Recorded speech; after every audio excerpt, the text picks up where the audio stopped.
Pierre Mortreux, donc agropédologue à la Chambre d'agriculture du Nord-Pas-de-Calais. Je travaille sur les sols et le lien entre les sols et leur fertilité. Donc ici, on est sur une parcelle du Valenciennois, donc dans des régions de plateaux limoneux, légèrement ondulés. Il s'agit d'un sol de texture limoneuse sur au moins 1,20 m. On a vraisemblablement plusieurs mètres de limon sous les pieds. Sur ce qui est la parcelle qui nous occupe, on a un horizon organominéral, donc riche en matière organique, sur à peu près 35-36 cm. La transition, elle n'est pas forcément évidente à voir, mais on voit au niveau de la coloration qu'on a une couleur brun clair de l'horizon organominéral, donc riche en matière organique en surface. Donc sur à peu près 35-36 cm, donc ça c'est ce qu'on voit plutôt à la bêche, ce qui est beaucoup plus précis en termes de mesure de la profondeur. Donc ça nous fait quand même un stock de matière assez important, matière organique assez important. Et puis on a des horizons profonds qui sont toujours aussi limoneux, c'est vraiment le même limon léger, autour de 14-15% d'argile, avec une coloration cette fois-ci beaucoup plus beige. Et donc cette coloration elle est homogène, donc pas de taches, ce qui nous permet de dire qu'il n'y a pas d'engorgement hivernal du sol dû à une montée de nappe superficielle.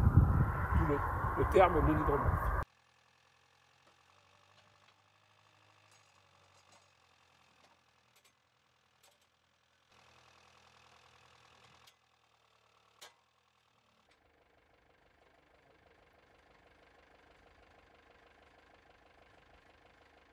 Là, ce qu'on peut voir, c'est un certain nombre d'étages au niveau du profil. Donc un horizon organominéral de surface qui est très profond. On avait dit 35-36 cm, on est bien sur cette gamme de profondeur. Avec d'ailleurs, vous voyez, une transition qui est assez floue. On commence à avoir un brassage entre l'horizon organominéral et les horizons sous-jacents. C'est une parcelle qui est en non-labour depuis plus de 20 ans, avec une réduction de plus en plus forte du travail du sol, mais ça reste une parcelle travaillée. On peut regarder ensuite, c'est la porosité des différents étages et également les signes d'activité biologique. On a l'incorporation des pailles qui s'est faite sur l'horizon de surface. On a un petit résidu ici de maïs grain qui date de 2 ans, sinon tous les résidus de maïs grain étaient complètement digérés, ce qui est assez remarquable. Site de dégradation biologique, elle fonctionne très bien. Un horizon de surface qui est grumeleux, d'excellente qualité. Un second horizon qui est un peu plus ferme. C'est ce qu'on voyait également dans le profil, mais avec autant de la mésoporosité, donc pas forcément d'entrave à la circulation de l'eau et de l'air. La racine de Faceli ici plonge très bien. On voit bien qu'il y a une descente du système racinaire qui est très bonne, sans entrave, même y compris sur le fond de travail vers 20 cm. Ça se passe a priori bien à cet endroit-là. Et les horizons, souvent qualifiés de semelles, qui sont plus travaillés depuis longtemps, les voici.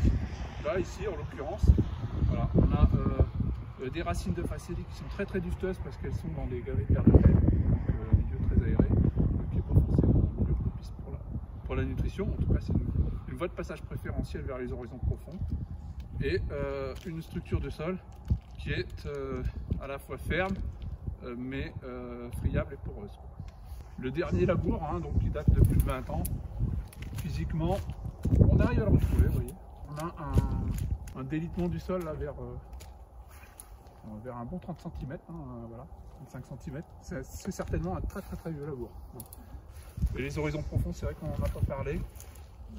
Très limoneux, ferme, mais avec de la porosité.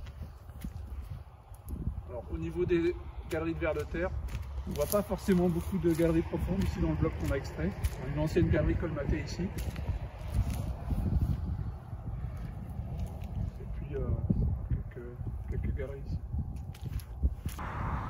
Alors ce qu'on peut dire en termes d'atouts de ces sols-là, c'est que ce sont des sols évidemment très profonds, avec une forte réserve utile, dénués d'éléments grossiers, donc ce qui facilite le travail du sol et l'implantation notamment des plantes cerclées.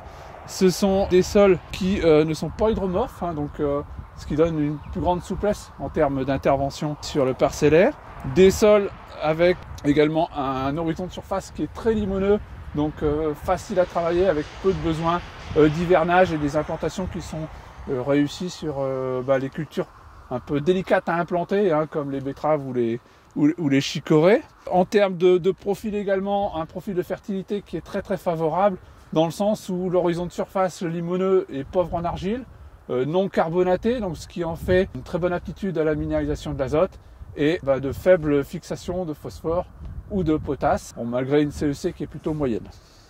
Voilà un petit peu pour les atouts de ce sol. Au niveau des points de vigilance, ils sont assez classiques, hein. C'est tout d'abord la grande sensibilité à la battance de ces textures limoneuses. Donc le corollaire de cette battance, c'est la problématique de l'érosion en fonction de la morphologie des parcelles et des pentes. Deuxième point de vigilance, l'entretien des stocks et des teneurs en matière organique. On est souvent sur des teneurs qui sont autour de 2%.